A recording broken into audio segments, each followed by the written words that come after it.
السلام علیکم ورحمۃ اللہ وبرکاتہ۔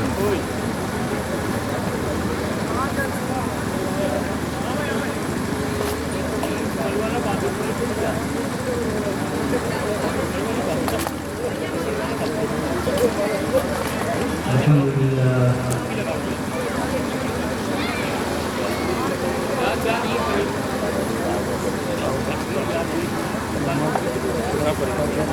نحمده ونستعينه ونستغفره ونؤمن به ونتوكل عليه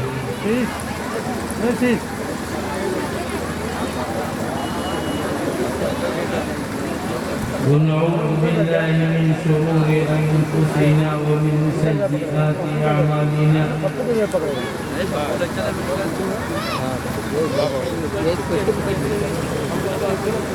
من يهده الله فلا مضل له ومن يضلل فلا هادي له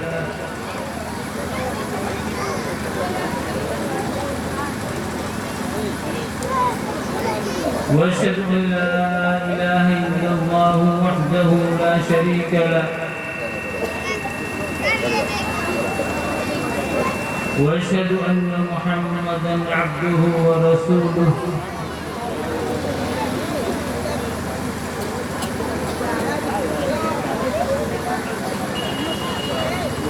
يا أيها الذين آمنوا اتقوا الله حق تقاته ولا تموتن إلا وأنتم مسلمون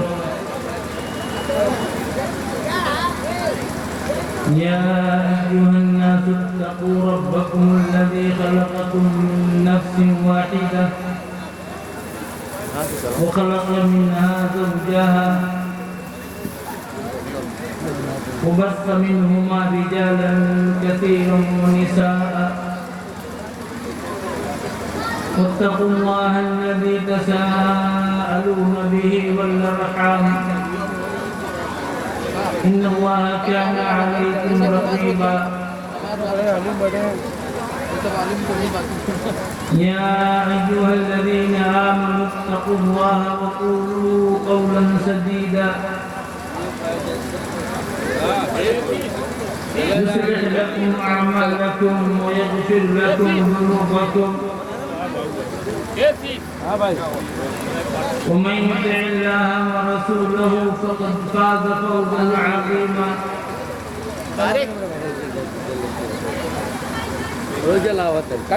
أما بعد فإن خير الكلام كلام الله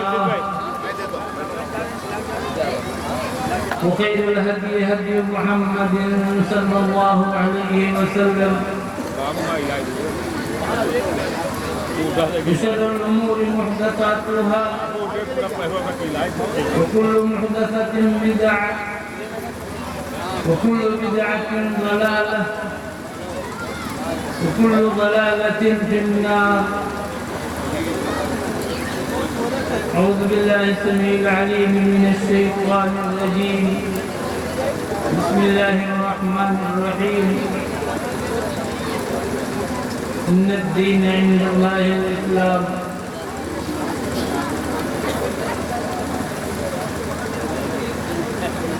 دینی بھائیوں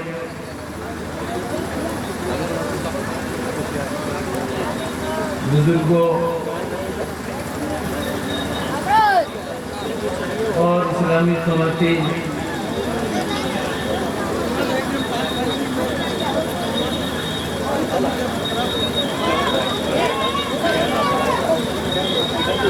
اللہ رب العزت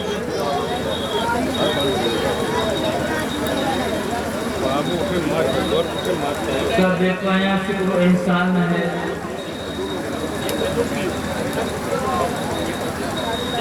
جس نے آپ حضرات کو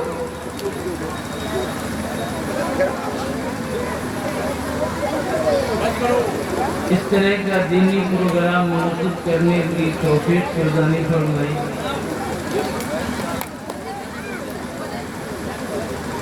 یہ دینی جذبہ قابل قدر ہے۔ ایک انسان دین کو سنے، دین کو معلوم کرے، اور دین پر عمل کرے، یہ انتہائی سعادت کی چیز ہے۔ لیکن مسلمانوں کی جو حالت ہے اس کو دیکھ کر کے ایسا لگتا ہے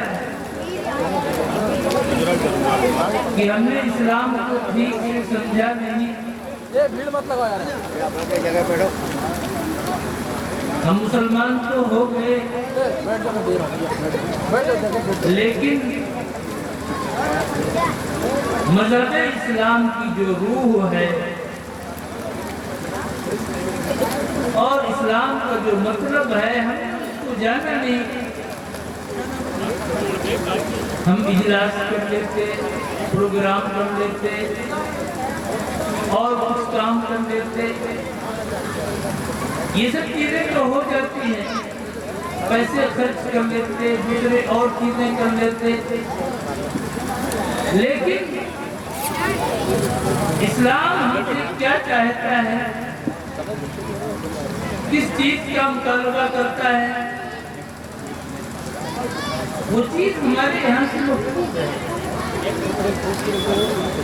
آج کتنے مسلمان ایسے ہیں جو یہ سمجھتے ہیں کہ اسلام صرف نماز پڑھ لینے، روزہ رکھ لینے اور کچھ چھوٹی موٹی عبادتوں کا نام ہے۔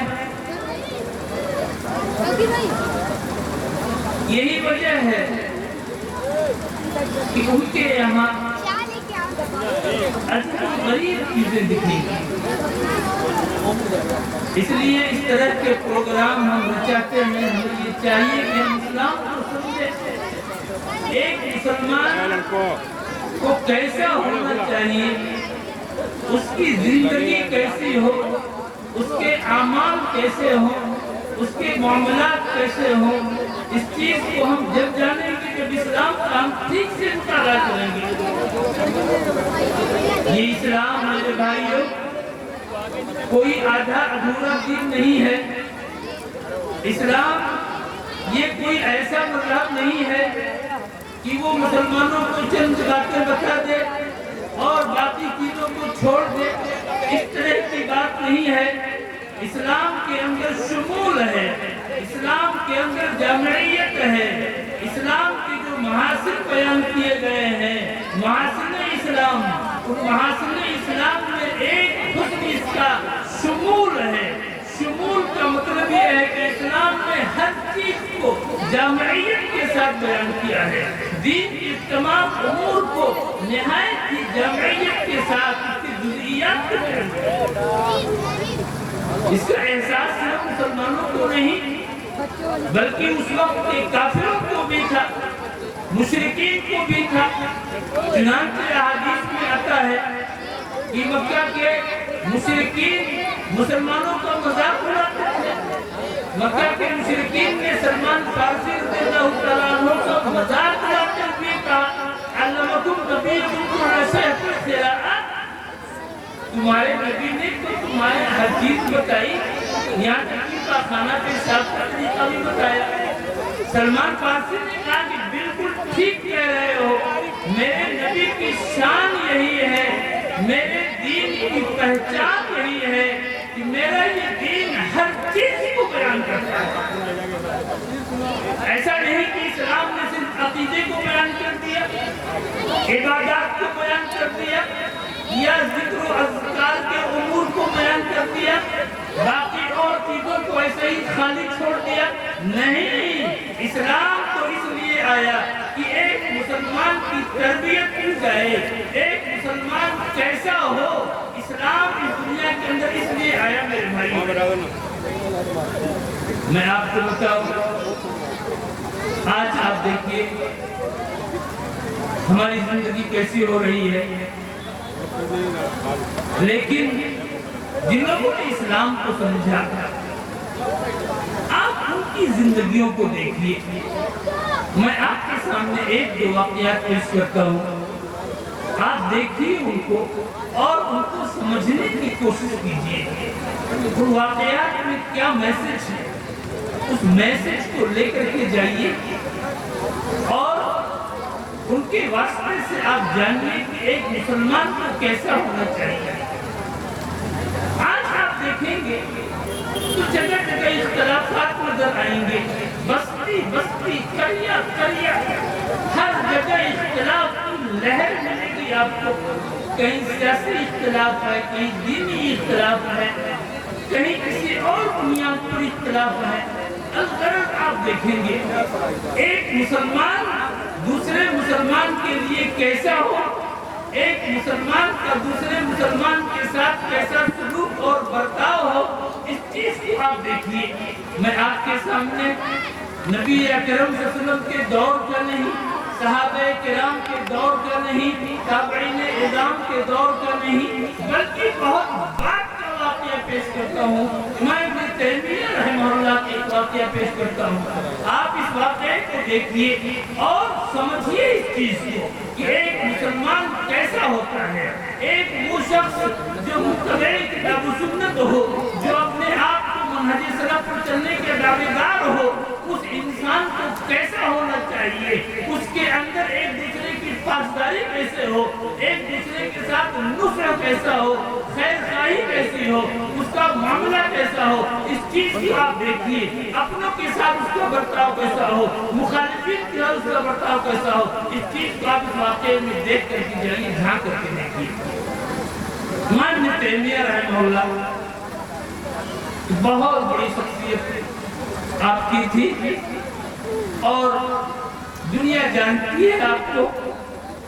اللہ رب العالمین نے آپ کو بے پناہ علم سے نوازا تھا اور علم کے ساتھ ساتھ بہت زیادہ جرأت، ہمت، شجاعت، بہادری آپ کو عنایت فرمائی تھی۔ چنانچہ آپ کسی بھی باطل فرقے کے لیے، کسی بھی دین مخالف تحریک کے لیے آپ ننگی تلوار ہوا کرتے تھے اور کبھی بھی دین کے خلاف، حق کے خلاف کسی چیز کو برداشت نہیں کر سکتے تھے۔ یہ آپ کی پہچان تھی، ہر شخص اس چیز کو جانتا ہے۔ امام ابن تیمیہ رحمہ اللہ کی مخالفین بھی اسی بنیاد پر بہت تھے، جو بھی باطل پرست لوگ تھے، جن کے یہاں عقائد میں انحراف تھا، اعمال میں بدعات تھی، جنہوں نے اصلی اسلام کو چھوڑ کر کے اپنے بناوٹی اسلام کو اختیار کر لیا تھا، وہ لوگ امام موصوف کی مخالفت کرتے تھے۔ اور یہ ایک طویل سلسلہ ہے۔ امام موصوف کو جیل میں ڈالا گیا، کئی بار آپ جیل میں گئے اور جیل کے اندر بھی آپ کی ایکٹیویٹیز بند نہیں ہونے پائی، جو بھی آپ کی سرگرمیاں تھیں لکھنے پڑھنے کی اور دوسری چیزوں کی سب جاری رہی۔ آپ ایک واقعہ دیکھیے کہ امام ابن تیمیہ رحمہ اللہ کا کہ یہاں تسامح کتنا تھا، ایک دوسرے کے لیے، حتیٰ کہ اپنے مخالفین کے لیے ان کے دل میں کتنی جگہ تھی، کتنی گنجائش تھی، آپ اس چیز کو دیکھیں۔ امام ابن تیمیہ رحمہ اللہ نے اپنی ایک کتاب لکھی الاستغاثہ کے نام سے۔ ظاہر سی بات ہے کہ استغاثہ کا مسئلہ انتہائی اہم مسئلہ ہے، انتہائی اہم مسئلہ استغاثہ کا۔ آج کتنے مسلمان ایسے ہیں جو یا غوث المدد کی پکارتے ہیں اور وہ غوث سے مراد شیخ عبد القادر جیلانی رحمۃ اللہ علیہ کو لیتے ہیں، گویا کہ شیخ عبد القادر جیلانی رحمۃ اللہ علیہ سے اوپر یاد کرتے ہیں، مدد طلب کرتے ہیں۔ ابن تیمیہ رحمہ اللہ نے جو اپنی کتاب استغاثہ لکھی تو اس کتاب کو پڑھنے کے بعد اس وقت کے جو بدعتی تھے، صوفی تھے، جن کی پرورش اور پرداخت بدعت پر ہوئی تھی، جنہوں نے اسلامی عقیدے کو ترک کر دیا تھا، وہ صوفیہ امام موصوف کے مخالف ہو گئے۔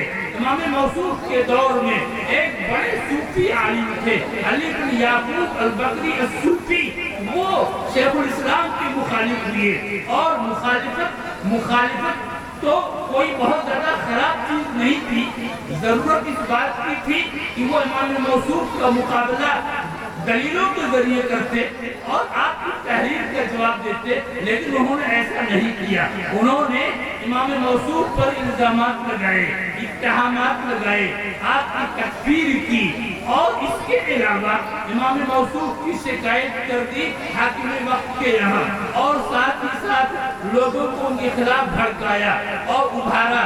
چنانچہ لوگ امام موصوف کے پیچھے پڑ گئے، اور امام ابن تیمیہ رحمہ اللہ کو ایک موقع سے لوگوں نے اکیلے میں پایا تو ان کو زد و کوب بھی کیا، اور اس طریقے سے یہ معاملہ ہوا۔ اور پھر اس کے بعد معاملہ یہ ہوا کہ امام ابن تیمیہ رحمہ اللہ کے موافقین تھے جو ان کے ہمنوا تھے، انہوں نے بھی اس صوفی عالم کو پا لیا ایک موقع سے، اور اس سے انتقام لینا چاہا، اس سے انتقام لینا چاہا۔ جب انتقام لینا چاہا اس سے، تو امام موصوف نے ابن تیمیہ رحمہ اللہ نے لوگوں کو منع کیا، کہا کہ نہیں، آپ میری طرف سے میرا انتقام آپ اس سے نہیں لے سکتے۔ لوگوں نے کہا کہ امام صاحب، آپ کو اس شخص نے ایسا کیا، بے عزت کیا، ذلیل کیا، بادشاہ کے یہاں شکایت کی، آپ کو پریشان کیا، ساری چیزیں ہوئی، اس سے انتقام لینا ضروری ہے۔ امام ابن تیمیہ رحمہ اللہ نے کہا کہ سنو، تین باتیں میں کہتا ہوں، یا تو اس کے اوپر میرا حق بنتا ہے، یا تمہارا حق بنتا ہے، یا اللہ رب العالمین کا حق بنتا ہے۔ یہ تین باتیں ہیں۔ اگر اس شخص پر میرا حق بنتا ہے تو میں اسے معاف کرتا ہوں، میں اسے انتقام لینا نہیں چاہتا، اور اگر اس پر تمہارا حق بنتا ہے تو میں تم سے یہ کہتا ہوں کہ تم میری بات کو مانو، اور اگر تم مجھ سے محبت کرتے ہو تمہیں ہماری بات ماننی چاہیے، اور اگر اس پر اللہ رب العالمین کا حق ہے تو اللہ تعالیٰ اس سے جب چاہے گا، جیسے چاہے گا بدلہ لے لے گا، ہمیں کچھ کرنے کی ضرورت نہیں ہے۔ اس طرح سے امام موصوف نے لوگوں کو خاموش کیا، لیکن معاملہ یہیں پر رکا نہیں، معاملہ یہیں پر رکا نہیں، بلکہ اس شخص کی شکایت ہو گئی حاکم وقت کے یہاں۔ اب حاکم وقت اس کا مخالف ہوا، اور حاکم وقت کے جو پولیس تھی، اس کے جو لوگ تھے، انہوں نے اس صوفی عالم کو تلاش کرنا شروع کیا تاکہ اس کو گرفتار کیا جائے اور اس کو سزا دی جائے۔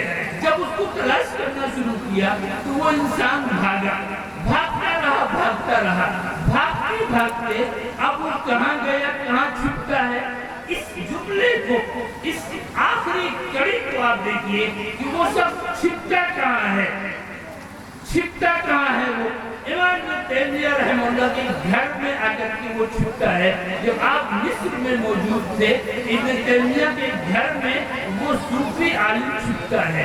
امام ابن تیمیہ رحمہ اللہ اپنے اس مخالف کو، جو آپ کا سب سے بڑا مخالف تھا، اس کو اپنے گھر میں پناہ دیتے ہیں، اس کو چھپاتے ہیں، اور لوگوں سے اس کی سفارش کرتے ہیں۔ بادشاہ وقت کے یہاں بھی سفارش کر کے اس کی معافی طلبی کراتے ہیں۔ میرے بھائیوں، اس واقعے کو دیکھیے، اور آپ اپنے گریبان میں جھانکیے، دیکھیے کہ ہمارے سلف کا طریقہ کیا تھا، ایک اہل حدیث کو کیسا ہونا چاہیے، ایک متبع کتاب و سنت کو کیسا ہونا چاہیے، ہمارا اپنوں کے ساتھ رویہ کیسا ہو، ہمارا مخالفین کے ساتھ رویہ کیسا ہو، اس چیز کو دیکھنے کی ضرورت ہے۔